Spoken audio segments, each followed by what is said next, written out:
नमस्कार दोस्तों, unique exams PCS portal पे आप सभी का फिर से स्वागत है। तो जैसा कि हम आपके साथ एनवायरनमेंट एंड इकोलॉजी का सीरीज जिसके अंदर PYQs previous years UP PCS में पूछे गए सवालों को डिस्कस कर रहे हैं। सिर्फ उन सवालों को ही नहीं डिस्कस करें बल्कि उनसे रिलेटेड जो सवाल पूछे जा सकते हैं, मोस्ट प्रोबेबल क्वेश्चंस जो बन सकते हैं, उनको भी हम डिस्कस कर रहे हैं। और ये सीरीज आपके लिए बहुत ज़्यादा इंपॉर्टेंट होने वाला है क्योंकि प्रीवियस ईयर्स क्वेश्चन से आप पेपर उठा के देखेंगे तो बहुत सारे सवाल रिपीट होते हैं और हर साल रिपीट होते हैं क्वेश्चन। फाइन, तो चलिए आज हम जो यूपी पीसीएस के क्वेश्चंस डिस्कस करेंगे वो 2014 और 2015 के क्वेश्चंस डिस्कस करेंगे। और ये हमारा जो है इस सीरीज का 5वां पार्ट है। कौन सा पार्ट है? 5वां पार्ट है इस पर्टिकुलर हमारे सीरीज का। तो अगर पिछले पार्ट आपने नहीं देखे हैं तो आप उसको जरूर जाके देखिए, इससे आपको बहुत ज्यादा फायदा होने वाला है।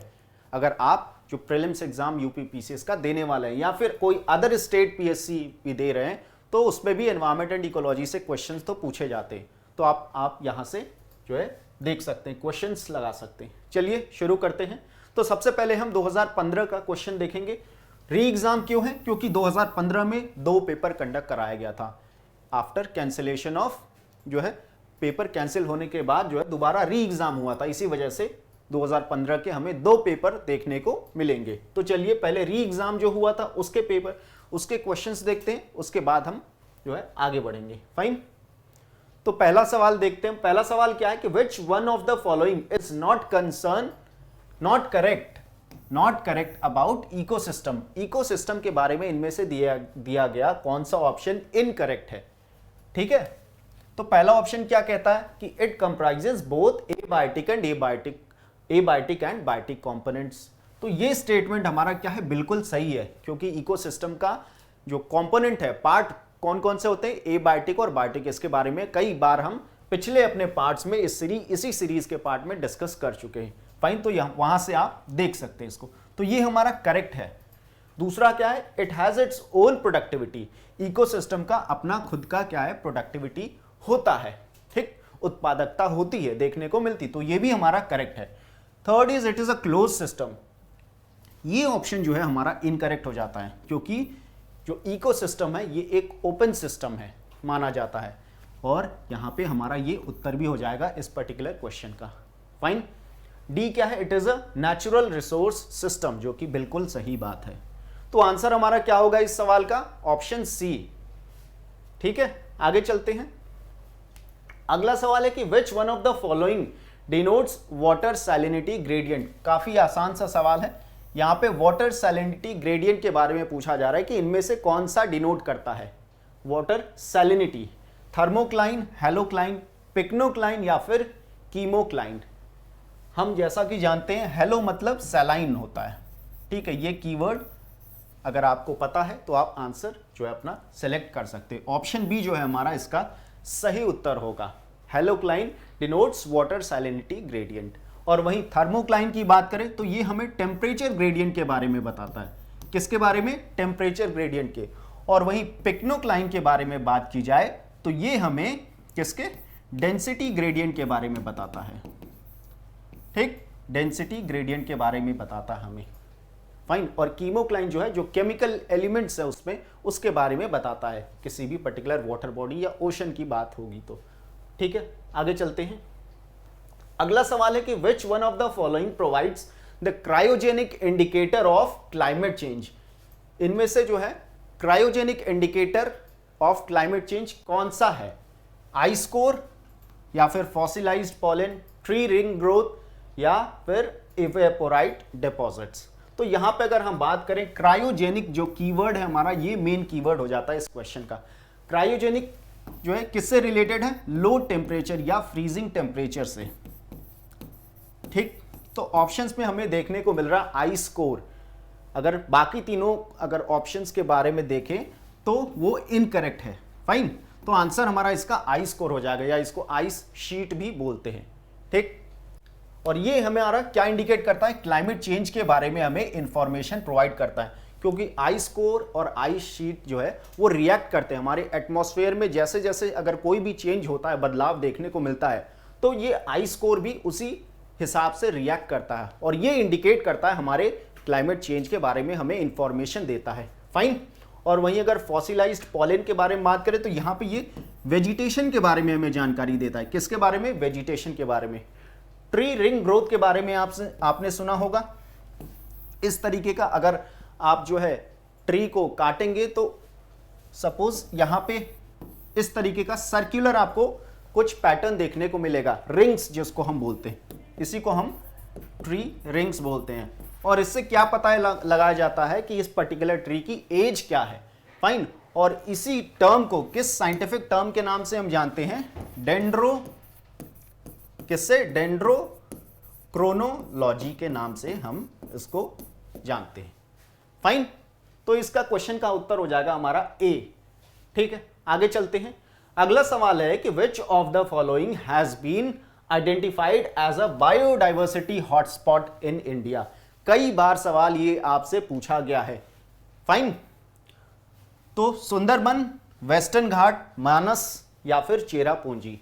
तो यहां पे बायोडाइवर्सिटी हॉटस्पॉट की बात करें तो उत्तर हमारा ऑप्शन बी, वेस्टर्न घाट हमारा बायोडाइवर्सिटी का हिस्सा है। इंडिया में 4 बायोडाइवर्सिटी हैं, इसके बारे में हम कई बार बात कर चुके हैं। बायोडाइवर्सिटी हॉटस्पॉट है इंडिया में। फाइन। हिमालयाज हो गया हमारा, वेस्टर्न घाट हो गया, इंडो बर्मा वाला रीजन हो गया, ठीक, सुंडालैंड हो गया। तो ये 4 हमारे क्या है? Biodiversity hotspot. कौन कौन से? इंडो बर्मा रीजन, फाइन, कौन सा? इंडो बर्मा, सुंडालैंड, ठीक, हिमालयाज हो गया, और चौथा कौन सा है? वेस्टर्न घाट। तो ये 4 हमारे बायोडाइवर्सिटी हॉटस्पॉट है जो इंडिया में एग्जिस्ट करते हैं। और वर्ल्ड की अगर बात की जाए तो टोटल 36 बायोडाइवर्सिटी हॉटस्पॉट को पहचाना गया है। Fine. According to conservation international, जो कि एक नॉन प्रॉफिट ऑर्गेनाइजेशन है। फाइन। आगे चलते। अगर बायोडाइवर्सिटी हॉटस्पॉट की बात की जाए तो इसका कॉन्सेप्ट किसने दिया था, इसके बारे में भी हमने पिछले वीडियोस में देखा था। ठीक है, तो वहां से आप इसको देख सकते हैं। फाइन। अगले सवाल पे चलते हैं। अगर बायोडाइवर्सिटी हॉटस्पॉट की बात की जाए तो कौन ये बताता है कितने बायोडाइवर्सिटी हॉटस्पॉट है? Conservation international. ठीक, ये एक अमेरिकन नॉन प्रॉफिट ऑर्गेनाइजेशन है। कहां पे है? यूएसए में स्थित है। यूएसए में कहां पे? वर्जीनिया में। ठीक है। करंटली जैसा कि बताया 36 बायोडाइवर्सिटी हॉटस्पॉट है। तो क्राइटेरिया क्या होता है बायोडाइवर्सिटी हॉटस्पॉट को सेलेक्ट करने का या चूज करने का, इसके बारे में हम देखेंगे। तो मेनली 2 स्ट्रिक्ट क्राइटेरियाज बनाए गए हैं कंजर्वेशन इंटरनेशनल के द्वारा। ठीक है, क्या क्राइटेरिया? वो सबसे पहला क्राइटेरिया क्या है कि उस पर्टिकुलर प्लेस पे, उस पर्टिकुलर जगह पे at least 1500 species of vascular plants होने चाहिए। 1500 स्पीशीज किसके? वेस्कुलर प्लांट्स के होने चाहिए, जो कि क्या हो? एंडेमिक हो, जो कि एंडेमिक हो। एंडेमिक मतलब वो कहीं और पाए नहीं जाते हो। उस पर्टिकुलर एरिया को अगर छोड़ दे तो वो कहीं और नहीं पाए जाते, उसको हम क्या बोलते हैं? एंडेमिक स्पीशीज के नाम से जानते हैं। और दूसरा क्राइटेरिया क्या है कि एटलीस्ट जो है उनका 70% जो एरिया है, फाइन, वो एक तरीके से लॉस कर चुके हैं या वो डिस्ट्रॉय हो चुका है। फाइन। डिस्ट्रॉय हो चुका है तो मतलब क्या? सिर्फ 30% या उससे कम एरिया बचा हुआ है। ठीक है, मतलब कि वो काफी ज्यादा क्या हो? थ्रेटेंड हो, थ्रेटेंड के कैटेगरी में आना चाहिए। फाइन। तो ये 4 हमारे बायोडाइवर्सिटी हॉटस्पॉट है जिसके बारे में हमने पहले बात किया। तो यहां पे आप देख सकते हैं ये मैप के द्वारा, यहां पे हमारा हो जाएगा हिमालयाज का पोर्शन आ जाएगा। ठीक, ये वेस्टर्न घाट हो गया हमारा। फाइन। ये इंडो बर्मा वाला रीजन हो गया और ये हमारा सुंडालैंड हो गया, जो कि निकोबार आइलैंड है, वो सुंडालैंड के अंडर आता है हमारा। फाइन। आगे देखते हैं नेक्स्ट क्वेश्चन। तो ये आप देख सकते हैं यहां पे ये 36 बायोडाइवर्सिटी हॉटस्पॉट हैं ऑल ओवर द वर्ल्ड, जो कंजर्वेशन इंटरनेशनल के द्वारा पॉइंट आउट किया गया है उन 2 क्राइटेरियाज को देखते हुए। आगे देखते हैं next question. Which of the following is not responsible for increase in biodiversity of an ecosystem? इनमें से कौन सा रिस्पॉन्सिबल नहीं है for increase in biodiversity? Biodiversity के बढ़ने के लिए कौन रिस्पॉन्सिबल नहीं है, ये पूछा जा रहा है। पहला ऑप्शन हमारा क्या है, प्रोडक्टिविटी ऑफ द इकोसिस्टम। क्या है, प्रोडक्टिविटी ऑफ द इकोसिस्टम, ये रिस्पॉन्सिबल है अगर देखा जाए तो। दूसरा है इंटरमीडिएट डिस्टर्बेंस, तीसरा है एज ऑफ इकोसिस्टम, और चौथा है हमारा less number of trophic level. तो यहां पे जो सबसे सटीक आंसर होगा वो है ऑप्शन डी, कि less number of trophic level is not responsible for increase in biodiversity. जैसा कि हम जानते हैं कि lesser the trophic level lesser the biodiversity. Fine, ये भी हमारा क्या है, रीजन है बढ़ने का। ऊपर के तीनों ये हमारे कारण है बायोडाइवर्सिटी के इंक्रीज होने का, ठीक है, और चौथा नहीं है, तो ये हमारा सही उत्तर हो जाएगा इस क्वेश्चन का। फाइन, आगे देखते, विच of the following is the most significant factor in coral bleaching. सबसे ज्यादा कौन सा फैक्टर रेस्पॉन्सिबल है कोरल ब्लीचिंग के लिए? Mining of coral rocks, outbreak of coral diseases, या फिर सिल्टेशन ऑफ सी वाटर, या ग्लोबल वार्मिंग। तो यहां पे हम बात करें तो सबसे जो मोस्ट पोटेंट फैक्टर है हमारा कोरल ब्लीचिंग का वो है ग्लोबल वार्मिंग, टेम्परेचर का बढ़ना। ये सबसे इंपॉर्टेंट फैक्टर है जो कोरल ब्लीचिंग को क्रिएट करता है या कॉज करता है। फाइन, कोरल की अगर बात की जाए तो कोरल क्या है, सिम्बियोटिक रिलेशनशिप में रहते हैं, ठीक है, सिम्बियोटिक रिलेशनशिप में ये रहते हैं। फाइन, एक साइड क्या होता है कोरल, कौन कौन, कोरल पॉलिप और जूज़ैंथेले, जो कि क्या है, एक एल्गे है, ठीक ठीक, दोनों क्या है, सिम्बियोटिक रिलेशनशिप में। कोरल पॉलिप क्या करता है, ये इसको एक तरीके से सिक्योरिटी या हैबिटेट प्रोवाइड करता है इस पर्टिकुलर एल्गे को, और ये जूज़ैंथेले का काम क्या है, यहाँ पे ये फोटोसिंथेसिस के द्वारा इसको फूड प्रोवाइड करता है, इसके न्यूट्रिएंट का साधन बनता है ये, ठीक। और क्या करता है, इसको एक कलर भी प्रोवाइड करता है, वेरियस कलर, जो ब्यूटीफुल कलर्स आप देखते हैं जो कोरल रीफ्स है, खासकर से आप अगर ग्रेट बैरियर रीफ जो कि ऑस्ट्रेलिया में है पाया जाता है, वहां पे देखेंगे तो आपको डिफरेंट टाइप्स ऑफ कलर्स में कोरल्स दिखेंगे। फाइन, वो किसके कारण, वो एल्गी के कारण होता है, ठीक। तो यहां पे अगर बात करें, ये आप देख सकते हैं, ये क्या है हमारा कोरल। फाइन, और ये ग्रीन कलर एल्गी के कारण ही हुआ है। और कोरल ब्लीचिंग के बाद क्या होता है, इसका डीकलरेशन शुरू होने लगता है। फाइन, डीकलरेशन, और जो रिजल्टेंट हमें देखने को मिलता है वो कुछ इस तरीके का, ये अपना कलर लूज कर देता है। फाइन, तो इस तरीके से हम देखते हैं। आगे बढ़ते हैं नेक्स्ट क्वेश्चन की ओर, कि a new chapter on sustainable development and climate change was first introduced in the economic survey of, किस साल के या किस फाइनेंशियल ईयर के एक तरीके से इकोनॉमिक सर्वे में सस्टेनेबल डेवलपमेंट का चैप्टर जोड़ा गया था सबसे पहली बार? तो वो था ऑप्शन बी, 2011 और 12 में जोड़ा गया था। फाइन, आगे चलते हैं। Which of the following is a correct statement, कौन सा करेक्ट है? Energy flow in the biospheric ecosystem is unidirectional, बिल्कुल सही बात है, ये बिल्कुल 100% करेक्ट है। और यही चूंकि करेक्ट स्टेटमेंट पूछा गया है तो हम बिना आगे बढ़े इसको अपना आंसर टिक कर सकते हैं, बिकॉज वी आर 100% श्योर कि एनर्जी का जो फ्लो होता है वो यूनिडायरेक्शनल होता है, और जैसे जैसे हम ऊपर ट्रॉफिक लेवल पे जाते हैं तो एनर्जी डिक्रीज होती है। 10% लॉ जिसके बारे में हमने पढ़ा है, किसके द्वारा दिया गया था? रेमंड लिंडमैन के द्वारा 10% एनर्जी जो लूज होती है वो लॉ दिया गया था। फाइन, आगे बढ़ते हैं, देखते हैं इन स्टेटमेंट्स को। Energy flow in biospheric system is cyclic, नहीं, ये साइक्लिक नहीं होता।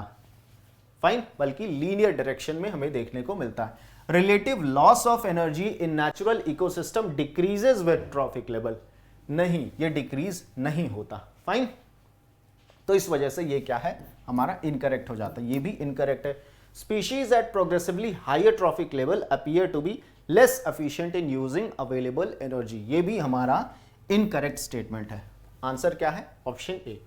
फाइन, अब जो है हमने 2015 के जो री एग्जाम हुए थे उसके क्वेश्चंस देखे, अब जो पेपर कैंसिल हो गया था उसके सवाल भी हम अब जो है देखेंगे। तो पहला सवाल हमारा क्या है कि greenhouse effect is enhanced in the environment due to, greenhouse effect जो है किसके कारण इसमें और ज्यादा बढ़ोतरी देखने को मिलती? Carbon monoxide, carbon dioxide, oxygen, या फिर none of the above.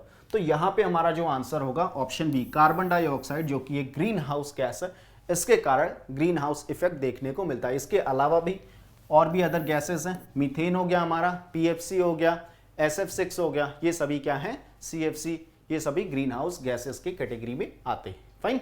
Ozone हो गया, ये भी हमारा एक एग्जाम्पल है। नेक्स्ट क्वेश्चन की ओर चलते हैं।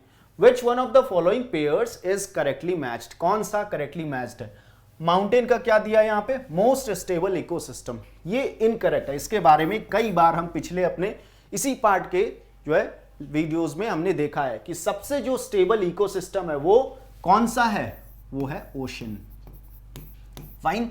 क्यों है इसके बारे में भी हमने डिस्कस किया था, तो आप पिछले जो सीरीज हैं वीडियोस हैं उनको जरूर देखिए। फाइन। एबायोटिक कंपोनेंट क्या है, बैक्टीरिया, ये भी हमारा इनकरेक्ट है क्योंकि बैक्टीरिया हमारा बायोटिक कंपोनेंट के अंडर आएगा, ना कि एबायोटिक के। ग्रीन प्लांट्स इकोसिस्टम, ये जो पेयर है हमारा बिल्कुल करेक्ट पेयर है और यही हमारा सही उत्तर भी हो जाएगा। फाइन। और रेनफॉल, ग्लोबल वार्मिंग, नहीं, रेनफॉल से ग्लोबल वार्मिंग नहीं होता, बल्कि ये ठीक ऑपोजिट यहाँ पे पेयर दिया हुआ है। फाइन। आगे चलते हैं। Chipko movement is related to, Chipko movement किससे रिलेटेड है? प्लांट प्रिजर्वेशन, प्रोजेक्ट टाइगर से, प्रोजेक्ट क्रोकोडाइल से, या फिर प्लांट ब्रीडिंग से। तो चिपको मूवमेंट की अगर बात की जाए तो ये प्लांट प्रिजर्वेशन से, ट्री प्रिजर्वेशन से जुड़ा हुआ है। ठीक, तो आइए हम एक ओवरव्यू ले लेते हैं चिपको मूवमेंट से, क्योंकि ये कई बार ये सवाल पूछा जाता है इससे रिलेटेड कि कौन कौन से लोग इससे जुड़े हुए थे इस मूवमेंट से और कैसे इसकी शुरुआत हुई थी। तो इसकी अगर बात करें तो 1973 में इसकी शुरुआत हुई थी इस पर्टिकुलर मूवमेंट की। कहां पे हुई थी? चमोली डिस्ट्रिक्ट इन उत्तराखंड, जो कि उस टाइम पे उत्तर प्रदेश था, बाद में जो है ये अब करंटली उत्तराखंड नाम से जाना जाता है। ये एक नॉन वायलेंट मूवमेंट था हमारा। फाइन। और इसको खास कर से इसको वुमेन्स मूवमेंट बोला जाता है क्योंकि महिलाओं ने इसमें बढ़ चढ़ के हिस्सा लिया था, महिलाओं ने इस मूवमेंट को लीड किया था, इसी वजह से इसको वुमेन्स मूवमेंट भी बोलते हैं। फाइन। और अगर बात करें कि उस टाइम पे क्यों ऐसा हुआ, ऐसा करना पड़ा, मूवमेंट स्टार्ट करना पड़ा, क्योंकि 1970s में बहुत सारी कंपनियों को टेंडर दे दिया गया था कि वो फॉरेस्ट जो है कट कर सकती, काट के इंडस्ट्रीज में उसको यूज कर सकती हैं फॉर मेकिंग वेरियस प्रोडक्ट, जैसे स्पोर्ट्स आइटम बनाने के लिए उसको यूज, और वहां के लोगों ने इसका विरोध किया, इसी वजह से ये मूवमेंट चलाया गया। तो सबसे पहली बार जो है चंडी प्रसाद भट्ट, इन्होंने इनिशिएट किया ये मूवमेंट, इन्होंने शुरुआत किया। कहां पे अगर बात करें तो मंडल विलेज में इसकी शुरुआत की 1973 में। फाइन। चंडी प्रसाद भट्ट जो है एक कोऑपरेटिव ऑर्गेनाइजेशन भी चलाते थे जिसका नाम था दशोली ग्राम स्वराज्य संघ। ठीक है। चंडी प्रसाद भट्ट के बाद और भी जो जिसके अंडर ये बहुत ज्यादा और ज्यादा लोगों के बीच जाना जाने लगा वो है सुंदर लाल बहुगुणा। इन्होंने भी जो है काफी ज्यादा बढ़ चढ़ के इसमें पार्टिसिपेट किया। इनके अलावा जो अदर मेंबर्स थे वो कौन थे? गौरा देवी हो गई, सुदेशा देवी, बचनी देवी, गोविंद सिंह रावत, धूम सिंह नेगी, शमशेर सिंह बिष्ट और घनश्याम रतूरी। तो ये सभी लोग क्या है इसके मेंबर थे। तो ये भी नाम आपको ध्यान में रखना है क्योंकि कई बार जो है जिसके बारे में हम ज्यादा नहीं जानते हैं वो भी नाम हमें ऑप्शंस में देखने को मिल जाते हैं और वहां पे हम कंफ्यूज हो जाते हैं। फाइन। तो ये हमारा इसका जो है मेंबर्स हो गया। ठीक इसी के तर्ज पे जो है 1983 में एपिको मूवमेंट शुरू किया गया था, इसी से इंस्पायर होकर शुरू किया गया था। कहां पे? कर्नाटका में। ठीक है। वहां पे भी जो है ट्री प्रिजर्वेशन के लिए इसको शुरू किया गया था। बट अगर बात करें हिस्ट्री की, अगर बात करें तो सबसे पहले जो चिपको आंदोलन, इस टाइप का आंदोलन शुरू किया गया वो 18th सेंचुरी में शुरू हुआ था। 18th सेंचुरी में शुरू हुआ था, खासकर से 18th सेंचुरी में इसका स्टार्ट हुआ था। किसके द्वारा किया गया था? राजस्थान बिश्नोई कम्युनिटी, जिसको बोला जाता है कि इंडियाज फर्स्ट एनवायरमेंटलिस्ट। क्या बोला जाता है? India's first environmentalist. ठीक है। क्योंकि ये अपने एनवायरमेंट के प्रति काफी ज्यादा एक्टिव होते हैं। फाइन। तो यहां पे जिसने लीड किया था, जिस लेडी ने लीड किया था उनका नाम था अमृता देवी बिश्नोई। ठीक है। इन्होंने जो है इसको लीड किया था। वहां पे जोधपुर के जो राजा थे उन्होंने जो है अपने सैनिकों को ऑर्डर दिया था कि जो है जंगलों से पेड़ काटने के लिए, और उनमें से एक पेड़ कौन सा था? खेजरी ट्री, जो कि एक सैक्रेड ट्री माना जाता है बिश्नोई कम्युनिटी के द्वारा। तो इन्होंने क्या किया, इसका प्रोटेस्ट किया और इसी में जो है इन्होंने अपनी जान भी गंवाई। फाइन। और बाद में अगर बात की जाए तो Amrita Devi Bishnoi national award Indian government के द्वारा ये दिया जाता है फॉर वाइल्ड लाइफ प्रोटेक्शन के लिए। ठीक, तो इस नाम से इनके नाम पे एक गवर्नमेंट ने अवार्ड भी शुरू किया। ओके, आगे चलते हैं। Which one of the following is biodiversity saturated area in India. हर बार ये है जो सवाल कहीं ना कहीं हमें देखने को मिलता है। इसका आंसर क्या होगा, ईस्टर्न घाट, वेस्टर्न घाट, थार डेजर्ट या फिर बे ऑफ बंगाल। तो यहाँ पे जो आंसर होगा, वेस्टर्न घाट पे सबसे ज्यादा बायोडाइवर्सिटी देखने को मिलती, खासकर से हम कह सकते हैं कि सैचुरेशन लेवल पे ये पहुंच चुका है। फाइन, आगे बढ़ते। Main reason for decrease in biodiversity, biodiversity कम होने या घटने का सबसे मुख्य इनमें से कौन सा कारण है। Habitat pollution, introduction of exotic species या फिर ओवर एक्सप्लॉयटेशन या हैबिटेट डिस्ट्रक्शन। तो सबसे जो मेन कारण है बायोडाइवर्सिटी के कम होने का, हैबिटेट डिस्ट्रक्शन के कारण हमें देखने को मिलता है। फाइन, आगे चलते हैं। Which one of the following energy sources is best in keeping environment clean.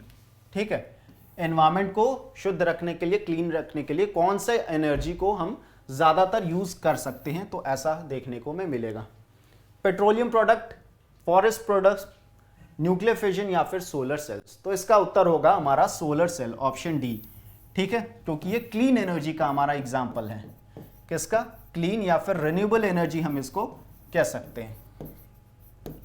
ठीक, रिन्यूएबल एनर्जी या फिर नॉन कन्वेंशनल एनर्जी सोर्सेस भी इसको कहते हैं। आगे चलते हैं।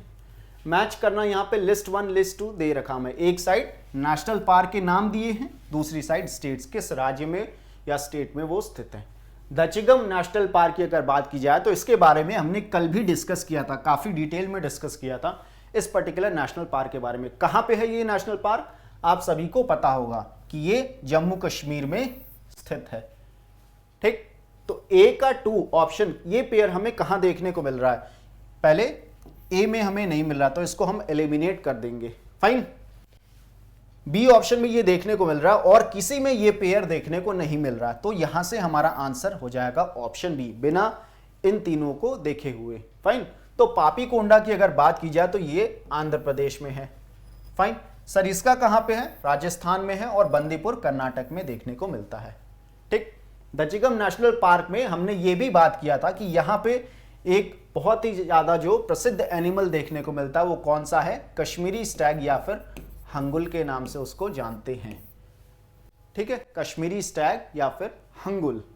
ओके, आगे देखते हैं। Most significant aspect of biodiversity क्या है, जैव विविधता का सबसे महत्वपूर्ण पहलू क्या देखने को मिलता है। फूड, ड्रग, इंडस्ट्रियल यूज या फिर मेंटेनेंस ऑफ इकोसिस्टम। काफी आसान सा सवाल ये देखने को हमें मिलता है, तो आंसर क्या होगा हमारा, मेंटेनेंस ऑफ इकोसिस्टम। आगे बढ़ते हैं। Which one of the following is a pollution indicator. कौन सा इनमें से पॉल्यूशन इंडिकेटर का काम करता है, एल्गे, फंजाई, लाइकेन या फिर फर्न।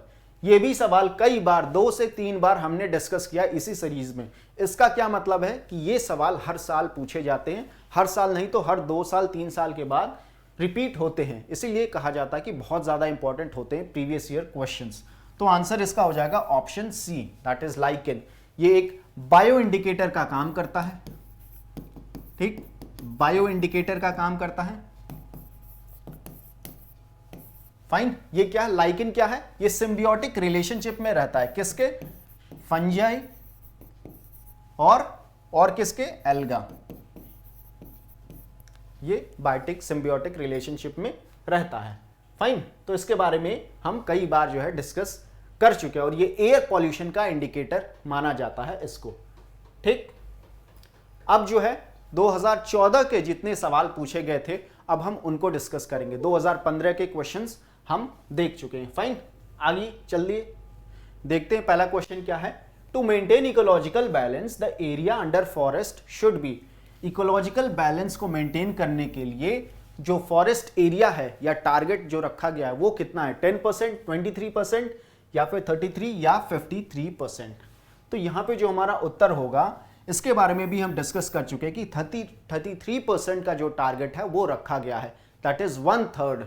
फाइन, अकॉर्डिंग टू जो नेशनल फॉरेस्ट पॉलिसी है 1988 का, उसके अंदर इसके बारे में बताया गया है। कौन सा? नेशनल फॉरेस्ट पॉलिसी 1988 में इसका जिक्र किया गया है। फाइन, आगे देखते हैं।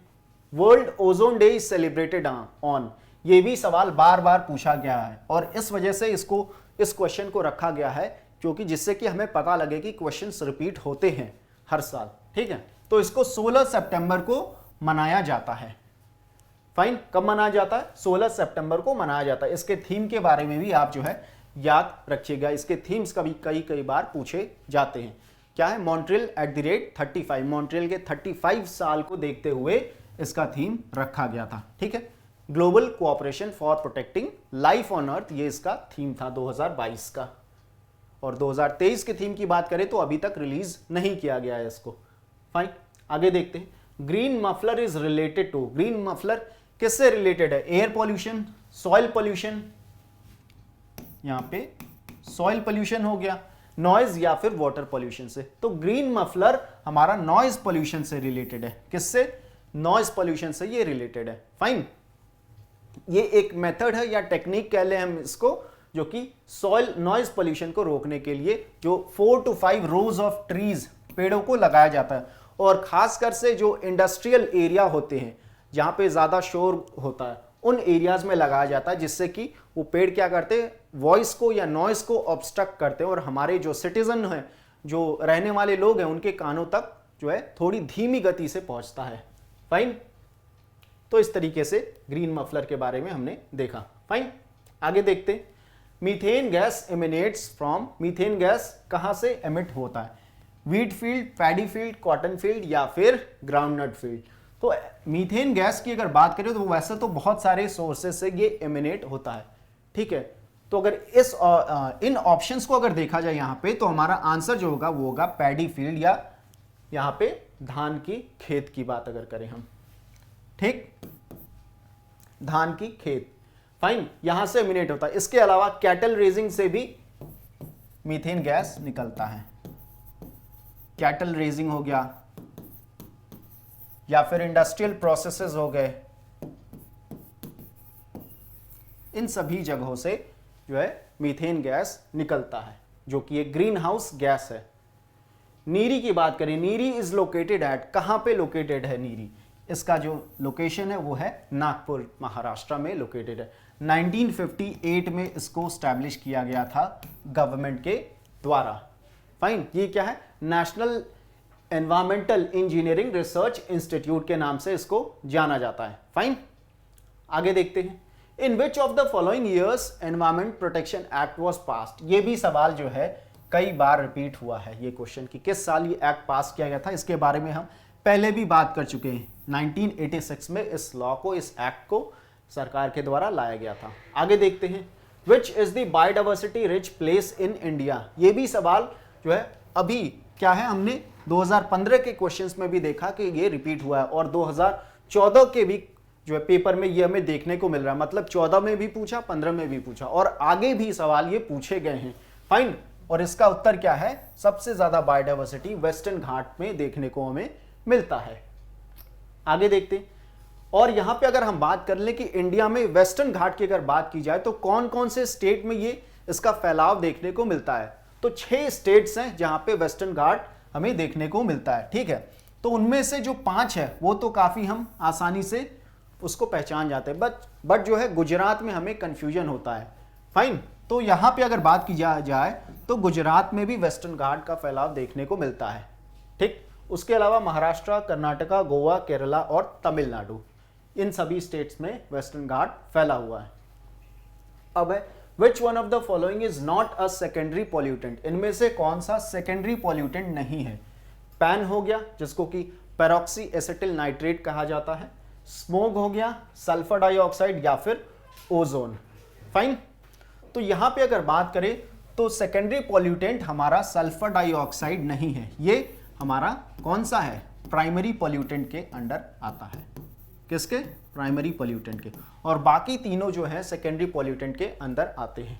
तो अगर हम बात अगर करें प्राइमरी और सेकेंडरी पॉल्यूटेंट के, इसके बारे में भी हम पहले भी बात कर चुके हैं, और उसको अगर रिवाइज करें तो प्राइमरी पॉल्यूटेंट जो होते हैं वो डायरेक्टली किसी सोर्स से एमिट होते हैं। जैसे यहाँ पे इंडस्ट्रीज से carbon dioxide, carbon monoxide, sulphur dioxide जो है रिलीज हो रहा है, फाइन। या फिर फॉरेस्ट फायर हो गया, या वेहिकुलर एमिशन, व्हीकल से जो फ्यूल यूज होता है वहां से जो एमिशन होता है, ये सभी क्या है, प्राइमरी पॉल्यूटेंट्स के अंडर आते हैं। अब क्या है, सेकेंडरी पॉल्यूटेंट्स क्या होते हैं, ये डायरेक्टली किसी सोर्स से एमिट नहीं होते, इनका एमिशन नहीं देखने को मिलता, बल्कि प्राइमरी पॉल्यूटेंट जो है ये केमिकल रिएक्शन करने के बाद जो एक तरीके से प्रोडक्ट बनाते हैं उसको हम क्या कहते हैं, सेकेंडरी पॉल्यूटेंट कहते हैं। एग्जाम्पल के तौर पे आपने देखा स्मोक हो गया, ओजोन हो गया, पैन हो गया, that is peroxy acetyl nitride, तो ये सभी हमारे सेकेंडरी पॉल्यूटेंट के एग्जाम्पल हैं। फाइन, आगे बढ़ते हैं। Which one of the following is not correctly matched, कौन सा करेक्टली मैच्ड नहीं है। राजाजी नेशनल पार्क, यहां पे अगर बात करें एलिफेंट, ये क्या है, करेक्ट है, हमारा सही मिलान है। पेरियर नेशनल पार्क की अगर बात करें तो यहां पे क्या दिया हुआ है, हंगुल, जो कि बिल्कुल गलत है। पेरियर नेशनल पार्क में हंगुल नहीं मिलता। ये कहां पे पाया जाता है हंगुल, ये जम्मू एंड कश्मीर में देखने को मिलता है, जम्मू एंड कश्मीर के दचिगम नेशनल पार्क में, दचिगम नेशनल पार्क में देखने को मिलता है। और हंगुल को हम कश्मीरी स्टैग के नाम से भी जानते हैं, ये डियर की क्या प्रजाति है, फाइन। किस नाम से जानते हैं इसको, कश्मीरी स्टैग, ठीक, डियर की प्रजाति है। और critically injured, IUCN red list में ये क्रिटिकली एंडेंजर्ड लिस्ट में आता है, और इसी वजह से सरकार ने, गवर्नमेंट ने 1970 में इनके पॉपुलेशन को प्रोटेक्ट करने के लिए, कंजर्व करने के लिए प्रोजेक्ट चलाया था जिसका नाम था प्रोजेक्ट हंगुल, ठीक है, प्रोजेक्ट हंगुल इसका नाम था, फाइन। आगे बढ़ते, मानस नेशनल पार्क की बात की जाए तो एलिफेंट, वहां पे एलिफेंट्स पाए जाते हैं। और दुधवा नेशनल पार्क की बात की जाए तो ये टाइगर रिजर्व है उत्तर प्रदेश में, उत्तर प्रदेश के लखीमपुर खीरी डिस्ट्रिक्ट में देखने को ये मिलता है। जबकि मानस नेशनल पार्क कहाँ, ये असम में। तो इसका हमारा जो उत्तर होगा इस क्वेश्चन का ऑप्शन बी, क्योंकि ये इनकरेक्ट पेयर देखने को हमें मिल रहा है। राजाजी नेशनल पार्क कहाँ है, ये उत्तराखंड में हमें देखने को मिलता है, और पेरियर हमारा केरला में है, फाइन। आगे बढ़ते हैं। Harmful ultraviolet radiation coming from the sun can cause, जो अल्ट्रावायलेट रेडिएशंस सन से निकलते हैं उनसे क्या, कौन सा डिजीज हमें हो सकता है या देखने को मिलेगा, liver cancer, brain cancer, oral cancer या फिर डर्मल कैंसर। तो इसका जो उत्तर होगा वो होगा ऑप्शन डी, डर्मल कैंसर या स्किन कैंसर आम भाषा में, जैसा कि हम जानते हैं, फाइन। तो ये हमारा आंसर हो जाएगा। नेक्स्ट क्वेश्चन की ओर चलते हैं। Ozone protects biosphere from, ozone जो है बायोस्फीयर को हमारे किससे प्रोटेक्ट करता है, इंफ्रारेड रे, अल्ट्रावायलेट रेज, एक्स रेज या फिर गामा रेज। तो यहां पे बात किया जाए तो ये हमें अल्ट्रावायलेट रेडिएशन से, सन से जो निकलती है उनसे हमें बचाता है, जो हमारे बायोस्फीयर है उसको बचाता है, प्रोटेक्ट करता है, फाइन। और अगर बात करें तो ये स्ट्रेटोस्फेरिक जो लेयर है वहां पे ओजोन लेयर हमें देखने को मिलता है, जो कि हमें भी जो है प्लांट्स या एनिमल्स है उनको भी कहीं ना कहीं प्रोटेक्ट करता है, फाइन। आगे देखते हैं। बायोडिग्रेडेबल पॉल्यूटेंट कौन सा है इनमें से, मर्क्यूरी, सीवेज, प्लास्टिक या फिर एस्बेस्टस। तो यहां पे अगर बात किया जाए तो ऑप्शन बी, सीवेज जो है हमारा इनमें से इकलौता क्या है, बायोडिग्रेडेबल पॉल्यूटेंट है, ठीक है। आगे देखते हैं।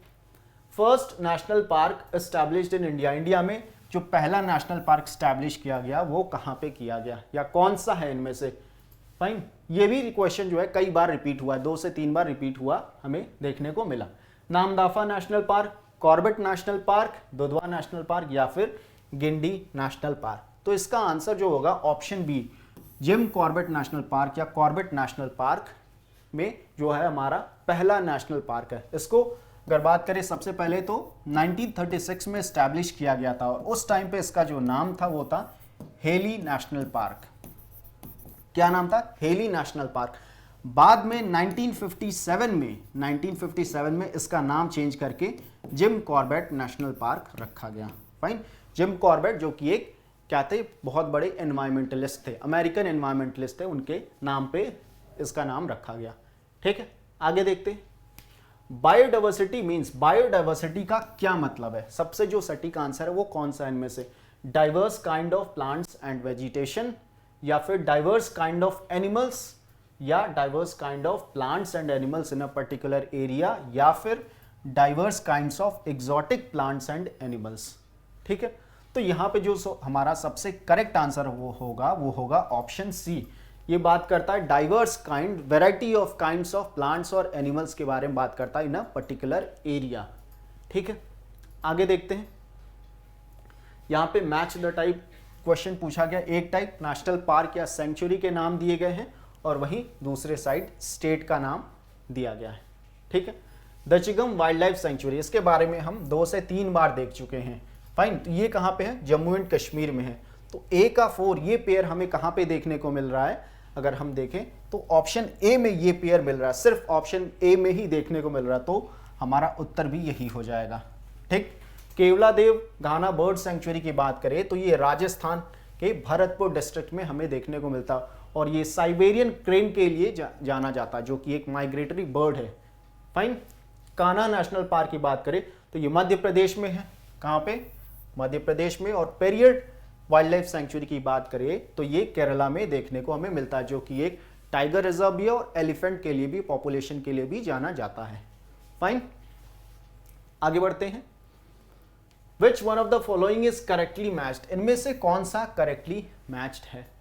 Bakhira wild life sanctuary, Bakhira wild life sanctuary Unnao, ये हमारा इनकरेक्ट है। ठीक, बखीरा वाइल्ड लाइफ सेंचुरी की बात करें तो ये संत कबीर नगर, उत्तर प्रदेश के संत कबीर नगर डिस्ट्रिक्ट में देखने को मिलता है। कहां पे, संत कबीर नगर।